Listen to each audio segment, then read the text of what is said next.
अपने पैतृक स्थान तक पहुंचाए गए। राजस्थान के भिवाड़ी में हुई थी इन सभी की मौत, जिसमें फैक्ट्री में ब्लास्ट की जद में ये सभी आ गए थे। मोतिहारी के 7 लोगों की इसमें दर्दनाक मौत हो गई थी। सिर्फ हरसिद्धि के 5 मजदूर बताए गए जो बुरी तरीके से इस ब्लास्ट में जले और उसके बाद इनकी मौत हो जाती है। डीएनए टेस्ट से शवों की पहचान कर उनके परिजनों को शव सौंपा गया है। तस्वीरें इस वक्त आपके टीवी स्क्रीन पर 16 फरवरी की वो तस्वीर, जिसमें राजस्थान के भिवाड़ी में जबरदस्त ब्लास्ट हुआ और उसके बाद 20 से 25 बताया जा रहा है कि मजदूर उस दौरान अंदर उस कारखाने में काम कर रहे थे, जिसमें 7 मजदूरों की मौत हुई थी और ये 7 मजदूर बिहार के रहने वाले। अब इन शवों को मोतिहारी पहुंचाया गया है। राजस्थान के भिवाड़ी ब्लास्ट में इस घटना में जिन लोगों ने अपनों को खोया, उसके बाद परिजनों का इंतजार शव को लेकर था, तो डीएनए टेस्ट के जरिए शवों की पहचान कर परिवार के हवाले किया गया और पीड़ित परिवार को हर संभव मदद का भरोसा दिया गया। 16 फरवरी को राजस्थान के भिवाड़ी में एक पटाखा फैक्ट्री में धमाका हो गया था। उसमें 7 लोग की मृत्यु हो गई, जिनकी डेड बॉडी लेकर के राजस्थान से आप लेके आए? जी। किस चीज़ से लेके आए सर? भिवाड़ी राजस्थान से।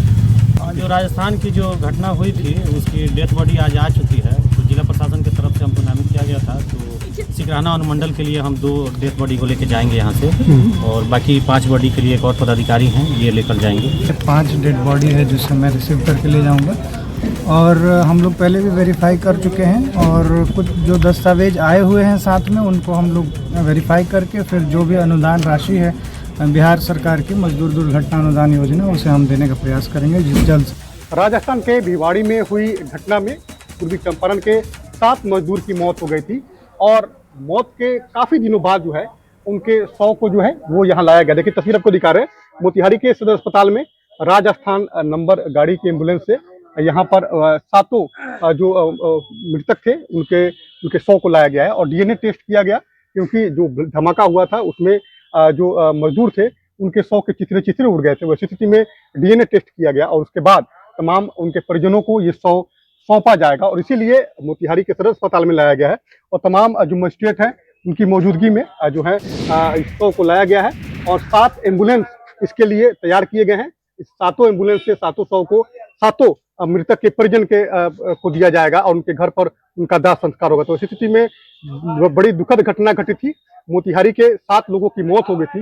वैसी स्थिति में जिला प्रशासन ने भी राहत देने का जरूर वादा किया है। सरकार ने 2-2 लाख रुपए का मुआवजे का भी घोषणा किया था, लेकिन अब जो तमाम अधिकारी हैं वो बता रहे हैं कि उनको जो भी सहायता मिलनी है उनके कागजातों की जांच होगी, और जो भी सहायता देनी है वो सहायता हम देने का काम करेंगे। तो ये दुखद घटना घटी थी, उस घटना में 7 लोगों की मौत हुई थी, और 7 मजदूर के शव को जो है वो राजस्थान से सीधे मोतिहारी लाया गया है, और यहाँ से इनके शव को उनके परिजनों को सौंपा जा रहा है। अनिश कुमार, न्यूज़ 18 मोतिहारी। बेतिया में शराबबंदी पर बीजेपी विधायक विनय बिहारी ने अपनी ही सरकार पर सवाल खड़े किए। उन्होंने कहा कि मिलता तभी न आदमी यहाँ पर इसे लेता है, ना मिली ताना हिली, यानी मिला यहाँ पर मिल रहा है तो आदमी इसे पीकर हिल रहा है, नहीं मिलेगी तो वो नहीं हिलेंगे। आजकल मैं भारत में जहां भी शादी समारोह में जाता हूं, आधे से ज्यादा लोग शराब पीते हुए नजर आते हैं। मुझे लगता है कि इस प्रतिबंध को ठीक से लागू किया जाना चाहिए, वरना ये पहले की तरह ही जारी रहना चाहिए। ऐसे प्रतिबंध के लिए नियमों का ठीक से पालन होना बेहद जरूरी है। विनय बिहारी ने आरोप ये भी लगाया कि प्रतिबंध के बावजूद राज्य में अवैध शराब की बिक्री लगातार चल रही है। इससे कानून व्यवस्था प्रभावित हो रही है और नशे की अन्य प्रवृत्तियां भी लोगों में बढ़ रही हैं। कहीं मिलता है, मिलता तब नहीं आदमी हिलता है, ना मिली तो ना हिली। आजकल हम लोग मैं अपनी बात करता हूँ, मैं किसी भी बारात में जाते हैं तो आधे से अधिक लोगों को पीते हुए पाते हैं, पिए हुए देखते हैं। यहाँ तक दारू की बात आपने कही, तो मुझे ये लगता है या तो सही तरीके से बंद कर दिया जाए, नहीं तो जो पैसे पहले था उसे शराबबंदी खुल जाएगी तो ठीक रहेगी। मैं वही बोल रहा हूँ, या तो बंदी हो तो अच्छे तरीके से बंदी हो। बंदी का मतलब बंदी होना चाहिए ना, बंदी का मतलब बंदी होना चाहिए। वैसा नहीं होना चाहिए कि उस बंदी का कोई प्रभाव नहीं है। क्या प्रभाव है? तो विनय बिहारी की तरफ से एक बड़ा बयान दिया गया शराबबंदी पर सवाल उठाते हुए। उन्होंने कहा कि भाई अगर शराबबंदी है तो पूर्ण होनी चाहिए, यानी शराब मिलनी ही नहीं चाहिए। और संवाददाता अभिषेक हमारे साथ इस वक्त ज्यादा जानकारी के साथ जुड़ गए फोन लाइन पर। अभिषेक, विनय बिहारी सरकार के अंग हैं, सरकार में हैं, और वो अपनी सरकार पर सवाल खड़े कर रहे हैं और कह रहे हैं कि भाई शराब तो मिलती है, इससे कोई इनकार भी नहीं कर सकता है, क्योंकि तभी तो लोग पी रहे हैं। या तो अच्छे से लागू हो जाए या हटा दिया जाए। तो हमें लगता है कि विनय बिहारी जी को मालूम होगा कि शराब कहाँ कहाँ मिलती है, क्या उसके सोर्सेज हैं, कौन डिलीवर करता है, पूरे चेन को जानते होंगे। अब हत्या को रोकने के लिए, किसी भी तरह के अपराध को रोकने के लिए, लूट हो बलात्कार, उसको रोकने के लिए कानून है। तो इसका क्या मतलब है कि 100% अपराध रुक जाता है? पूरे विश्व का ऐसा कोई कोना नहीं है। नीतीश जी ने मजबूत इकबाल से इसको लागू किया, और जब प्रधानमंत्री नरेंद्र मोदी जी ने इसकी तारीफ कर दी है, बीजेपी के जितने लोग हैं उनके समर्थन या अन्य पार्टियों के समर्थन से ये लागू हुआ है, तो निजी रूप से कोई बयान दे सकते हैं, अपनी पर्सनल कैपेसिटी में बयान दे सकते हैं, उस पर हमें टीका टिप्पणी नहीं करनी है। लेकिन जहां तक गठबंधन का स्टैंड है, पार्टियों का स्टैंड है, नेता का स्टैंड है, सरकार का स्टैंड है कि शराबबंदी से बहुत सारे बहुआयामी सफल परिणाम मिले हैं। आज माहौल में बहुत परिवर्तन है, घरेलू हिंसा के मामले बहुत कम है। आज आप इसको ऐसे समझ सकते हैं कि पहले लोग शराबियों से भागते थे, आज कोई शराबी लोगों से भागता है कि कहीं कोई जान न जाए कि हमने शराब पी रखी है, वरना हमारी जगह सलाखों के पीछे होगी। तो ये डर, ये लेकिन अभिषेक सवाल ये कि आप इस बात से तो इनकार नहीं करेंगे कि शराब की खेप पकड़ी जा रही है, इसका मतलब शराब आती है।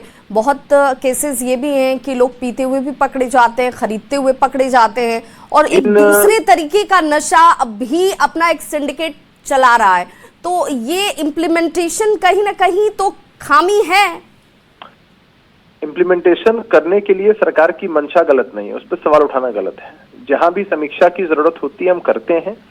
देश के विभिन्न प्रदेशों में जहां शराबबंदी नहीं है, शराब उपलब्ध है, वहां भी जहरीली शराब, नकली शराब, सूखे नशे, हर कुछ उपलब्ध है, वहां भी इस तरह की खेपें पकड़ी जाती हैं। तो हमें लगता है कि नाहक एजेंडा सेट करके इसके खिलाफ होना कहीं से उचित नहीं है। लेकिन सवाल तो विनय बिहारी जी ने उठा दिया ना, ये तो आपके सहयोगी की तरफ से सवाल उठाया जा रहा है। विपक्ष उठा रहा था, तब तक तो आप कह सकते थे कि नाहक एजेंडा सेट कर रहे हैं वो लोग। लोकतंत्र में अपनी बात रखने का अधिकार सहयोगियों को भी है। शक्ति यादव जी भी अभिषेक हमारे साथ जुड़ गए हैं, आरजेडी के मुख्य प्रवक्ता। शक्ति यादव जी, बहुत स्वागत। शक्ति जी, अभिषेक तो ये कह रहे हैं कि भाई सरकार की नीयत साफ है, मंशा साफ है, और शराबबंदी के बाद से कई तरह के केसेस पर विराम भी लगा है। खामियां हो सकती है, उन खामियों को दूर भी किया जा रहा है। ऐसा है कि अभिषेक जी क्या बोलेंगे, वो पार्टी के प्रवक्ता हैं, उनकी अपनी मजबूरी है, कोई भी प्रवक्ता क्या बोलेगा। लेकिन सच ये है कि जो बिहार में जो हालत सरकार का है, अराजकता का, वही हालत है शराबबंदी का, वही हालत है खजाने का। और हम शुरू दिन भी कहा था कि खजाने पर श्वेत पत्र जारी करे सरकार, लेकिन चुप की रही, क्योंकि मैं जानता हूँ कि वास्तविक हालत क्या है। देखिए बिहार में शराबबंदी फेल है। मैं कहूँ तो थोड़ी विपक्ष की बात होगी, हो सकता है विनय बिहारी कहे तो एक होता है कि भाई आंतरिक लोकतंत्र है, उन्होंने कर दिया भाजपा। और उच्च न्यायालय ने क्या कहा, पटना उच्च न्यायालय ने परसों क्या कहा, बड़ी खबर छपी थी कि बिहार में एक पैरेलल इकोनॉमी है, युवा के भविष्य खराब हो रहे हैं, शराबबंदी कानून पूरी तरह से ध्वस्त हो चुका है। इम्प्लीमेंटेशन पर सवाल था, क्योंकि खेप पकड़ लेना या प्याज जो पीने वाला है उसको पकड़ लीजिए आप, ये बड़े बड़े जो खेप आते हैं 50-25 पार करता है, एक आध पकड़ाता है, तो बिना संरक्षण के इतना बड़ा पैरेलल इकोनॉमी कभी हो ही नहीं सकता है। अभिषेक आप जवाब दीजिए, क्योंकि शक्ति यादव जी कह रहे हैं कि भाई ये हम विपक्ष के तौर पर, चलिए हो सकता है कि यूं ही कह दे रहे हो क्योंकि हमने भी तो समर्थन दिया था, लेकिन अब इम्प्लीमेंटेशन ग्राउंड पर वैसा दिखता नहीं है। लेकिन पटना हाई कोर्ट की चिंता को भी क्या आप सिरे से नकारेंगे? हमने एक लाइन में कहा है कि सरकार के मजबूत इकबाल का ये परिणाम है कि शराबबंदी को लागू किया गया, जहां कमियां हैं पूरी जवाबदेही के साथ उसको दुरुस्त करने का प्रयास निरंतर जारी रहता है। किसी भी अपराध पर, किसी भी गलत एक्टिविटी पर 100% कंट्रोल कर पाना नेक्स्ट टू इम्पॉसिबल होता है, लेकिन इन सब के बीच में सरकार के इकबाल और मंशा पर सवाल उठाना गलत है। बात हमारे सहयोगी करें, आम जनता करें, हमारे विरोधी करें, उससे हम बहुत घबराते नहीं हैं। मुद्दा ये है कि जो एक दूसरी चिंता है अभिषेक, एक दूसरी जो चिंता है, चलिए शराबबंदी तो अब सरकार की नीयत पर कोई सवाल नहीं उठा रहा है, हमने भी उसके प्लस पॉइंट देखे हैं, जनता भी इस बात को स्वीकार करती है। जो विपक्ष समर्थन आपके साथ जब खड़ा था तो उसने भी समर्थन दिया था, लेकिन अगर आज लूप होल्स दिख रहे हैं तो उसकी चिंता या उसका सवाल तो वाजिब है ना। विवाह एक बात जवाब देने, एक बात बताइए जानकारी के लिए विवाह जी, मैं एक बात बता रहा हूँ। ये 15 की बात है, मुख्यमंत्री जी ने हम ही से पूछा था शराबबंदी के पहले। मैं बोलूंगा ईमानदारी से और निष्ठा से बोलूंगा, सत्य बोलूंगा कि शक्ति जी चुनाव में क्या हुआ। हमने कहा सब कुछ तो सही है, तो शराब पी करके जो रात में दिन में जो करता है, बेअदबी करता है औरतों के साथ, इसका बड़ा बैड इम्पैक्ट है। क्योंकि जो ग्रामीण स्तर पर आपने शराबें खुलवा दी पंचायत स्तर पर, तो क्या करना चाहिए हमसे उन्होंने पूछा। मैं बड़ी ईमानदारी से बता रहा हूँ, पहली बार मैं मुंह खोल रहा हूँ इस पर।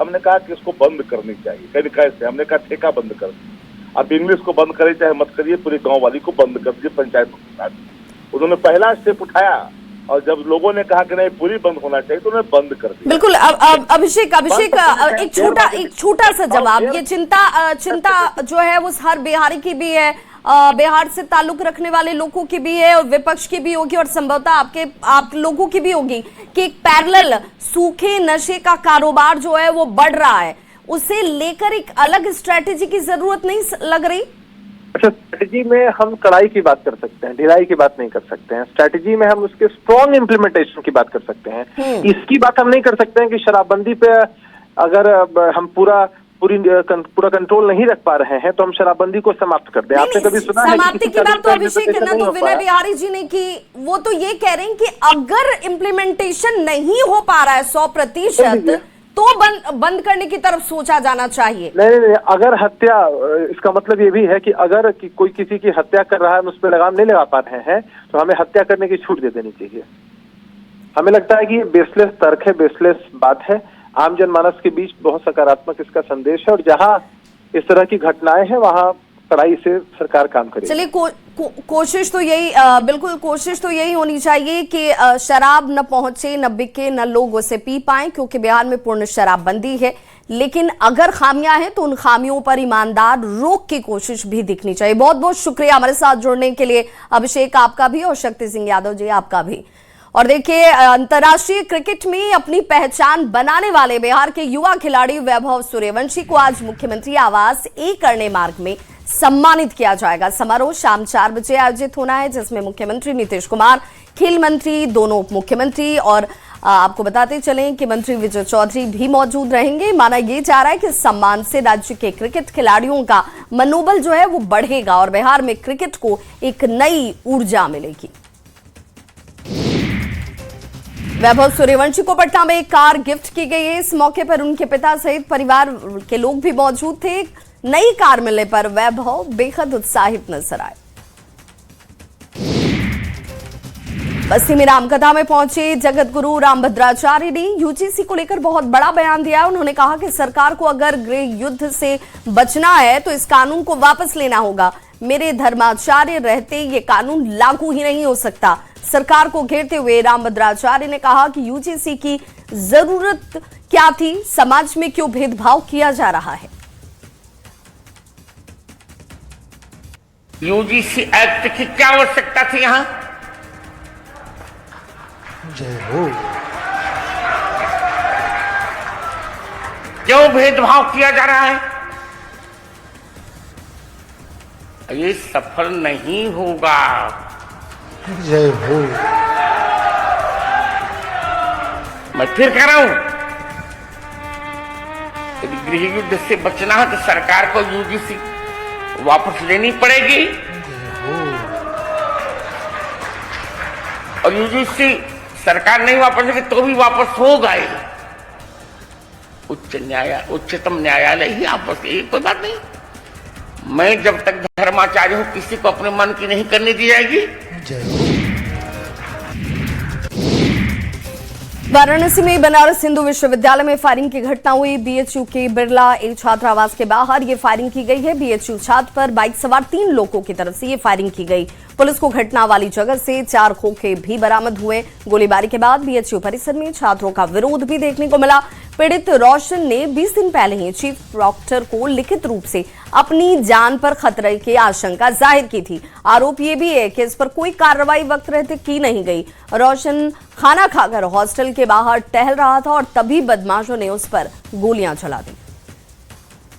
बाइक से 3 बाइक सवार जो है, जिसमें पीयूष तिवारी, ऋषभ राय और उसका भाई तपस, ये बाइक से पहले आए। हम लोगों को देखे, थोड़ी दूर उधर आगे जाके रुके, फिर आगे चले गए, फिर मोड़ के आए। फिर हम लोग बात ही कर रहे थे, यहाँ तक आके हम लोग के पास आके सामने से ऐसे फायरिंग खोल दी हमारे ऊपर। लक्ष्य करके हमारे ऊपर फायरिंग खोल दी है, जिसके आई विटनेस है हमारे गार्ड, जो 2-3 गार्ड बैठे थे, वो भी कूद के भागने लगे। छात्रों का यही कहना था कि एक छात्र हॉस्टल के बाहर था, तभी एक बाइक पे कुछ 3 युवक आए और उन्होंने फायरिंग कर दी है। इसी के आधार पर तहरीर प्राप्त कर दी गई है और इसके ऊपर आगे का मुकदमा पंजीकृत करके आगे कार्रवाई। फायरिंग में जितने कारतूस इस्तेमाल किए गए थे उसके संदर्भ में कुछ अस्पष्टता है, तो जांच करके आपको वो बता दिया।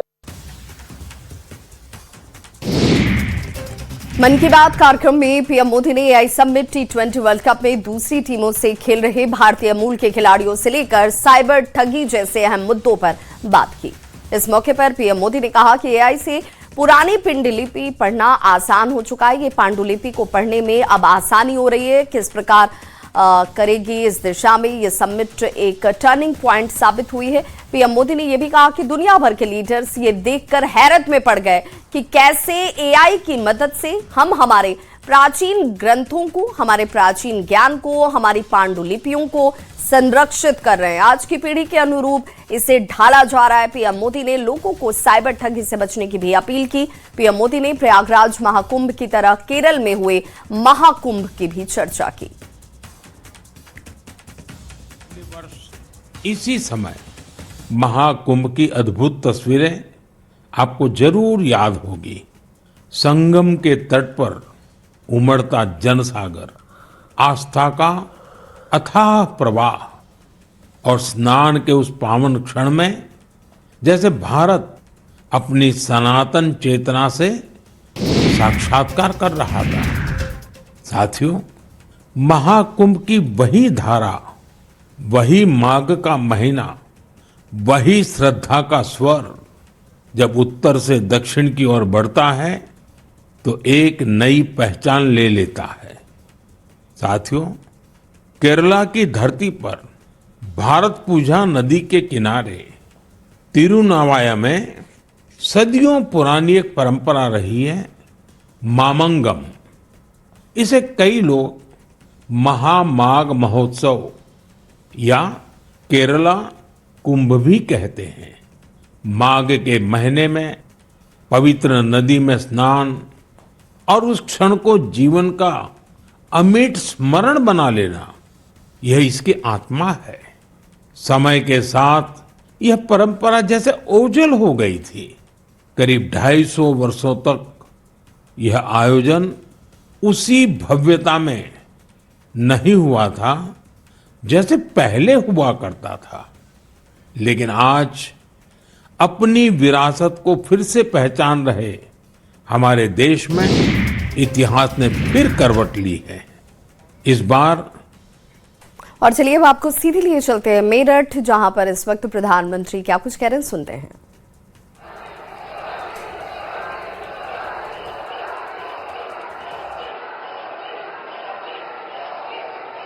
कांग्रेस के नेताओं ने वहां जो कुछ किया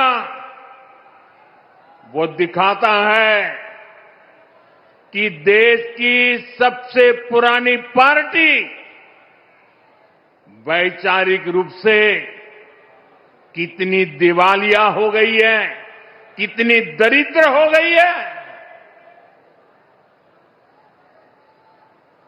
साथियों कोई कल्पना नहीं कर सकता। हम तो वो लोग हैं जो गांव में किसी के यहां शादी ब्याह होता है तो पूरा गांव उसे सफल बनाने में जी जान से जुट जाता है,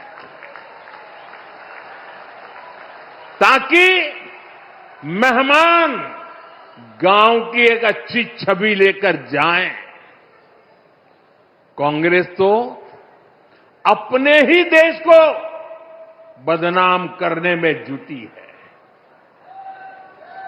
साथियों, कांग्रेस के नेताओं को मोदी से नफरत है। ये लोग मेरी कब्र खोदना चाहते हैं, मेरी मां को गाली देने से भी उनको कोई परहेज नहीं है। उन्हें भाजपा से विरोध है, उन्हें एनडीए से विरोध है। ठीक है, आपकी राजनीति में यही करना जरूरी है, चलो भाई समझ सकते हैं, हम इसको भी सहन कर लेंगे। लेकिन कांग्रेस को याद रखना चाहिए था कि एआई ग्लोबल समिट ये बीजेपी का समारोह नहीं था और न ही उस समय बीजेपी का कोई नेता वहां मौजूद था। ये देश का कार्यक्रम था, देश के सम्मान का कार्यक्रम था, देश के लोगों के पसीने से। लेकिन कांग्रेस ने परसों सारी मर्यादाएं तोड़ दी और पूरा देश कांग्रेस की इस रीति नीति पर थू थू हो रही है। लेकिन दुर्भाग्य देखिए, इतनी पुरानी पार्टी के नेता लाजने के बजाय गाजते हैं, बेशर्मी के साथ देश की बेइज्जती करने वालों का जयकारा कर रहे हैं। और ये मामला कांग्रेस की हरकतों का लगातार चल रहा है। पार्लियामेंट में क्या किया? पार्लियामेंट में खुद परफॉर्म कर नहीं पा रहे तो अपने साथी दलों को भी बोलने का मौका नहीं देते, पार्लियामेंट को चलने नहीं देते।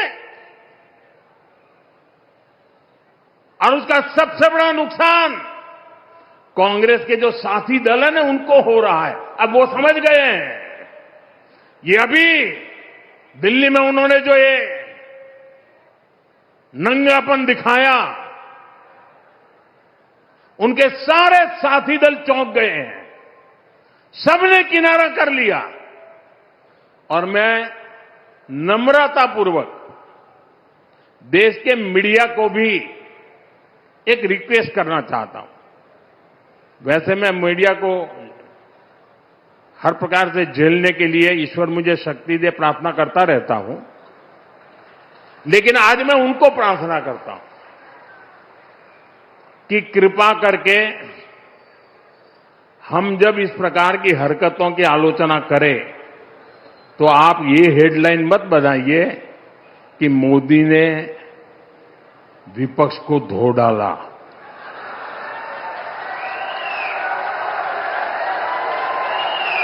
आप कांग्रेस को बचाने की ये चालाकियां बंद कीजिए।